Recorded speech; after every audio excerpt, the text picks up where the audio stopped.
जय जगन्नाथ। आसंता बुधवार अक्टोबर मास 22 तारिख मु आसुची शनि मंदिर सिविल टाउनशिप पानपोष राउरकेला। आपण मैंने जानते दीर्घ 2 वर्ष पर है मोर राउरकेल दैवी चिकित्सा चलुचे। शह शह संख्यार रोगी मानकर भिड़ लगे। मेडिकल हताश हो निराश हो लक्ष लक्ष टଙ୍କା खर्च करी फेरी रोगी मानकर सेठारे शह शह संख्यार भिड़ हुए।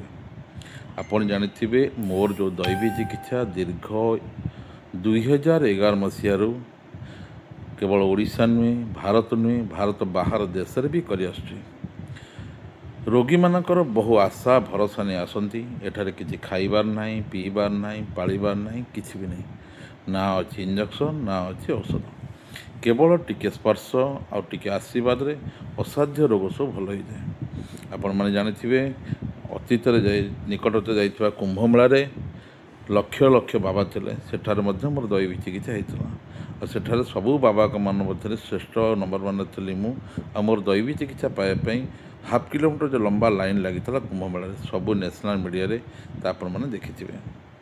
जो समय कोरोना आसाला से कोरोना समय मुझे कमेंट को चैलेंज करी जे कोरोना रोगी सेवा करने सुजोग दि जाओ।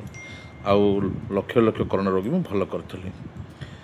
केवल एतिक नुहे आप जो ना था जदि मो सहित फोन में कथा गले कि मोर यूट्यूब मंत्र शुणिले आप रोग भी कमिज।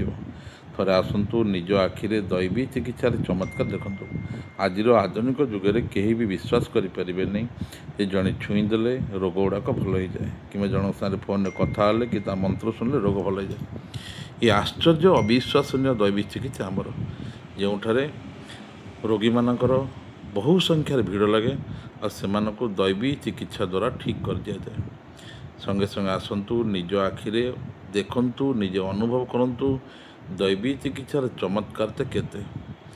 जो रोग दुख कष्ट नहीं आसी संगे संगे अनुभव करेंगे जे मो रोग दुख कष्ट कमिगला बिंधा दरज कमिगला। जो रोग गुड़ाकर मेडिकल साइंस रे कौन ट्रिटमेंट ना जो रोगपाई आज मेडिकल साइंस फेलुअर से गुड़ा अति सहजरे भल हो जाए। जमती आपणकर फ्रोजन शोल्डर हो माइग्रेन हो साइटिका हो थायराइड हो आईबीएस हो धला दाग हो देहर स्वाबु जो फली जाऊा हो एमती आईबीएस हो बहुत रोग अच्छी एगुड़ा बहुत भल हो जाए। तंत्र मंत्र भूत प्रेत जदि शिकार अच्छा सहजरे भल हो। थोड़ा आसतु निज आखिरे दैवी चिकित्सार चमत्कार देखु। आसंता बुधवार मु आसुची शनि मंदिर सिविल टाउनशिप पानपोष राउरकेला सकाल 10टा ରୁ 5टा जाए आम रोगी सेवा होची।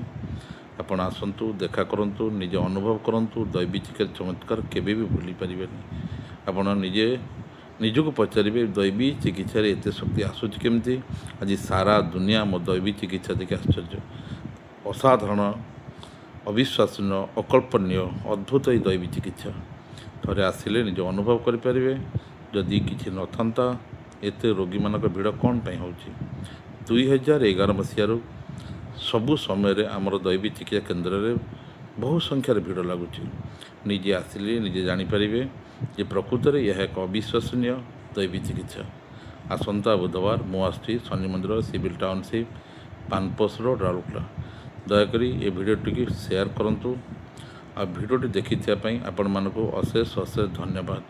जय जगन्नाथ जय जगन्नाथ जय जगन्नाथ। जगन्नाथ आपंकर मंगल करूँ। जय जगन्नाथ।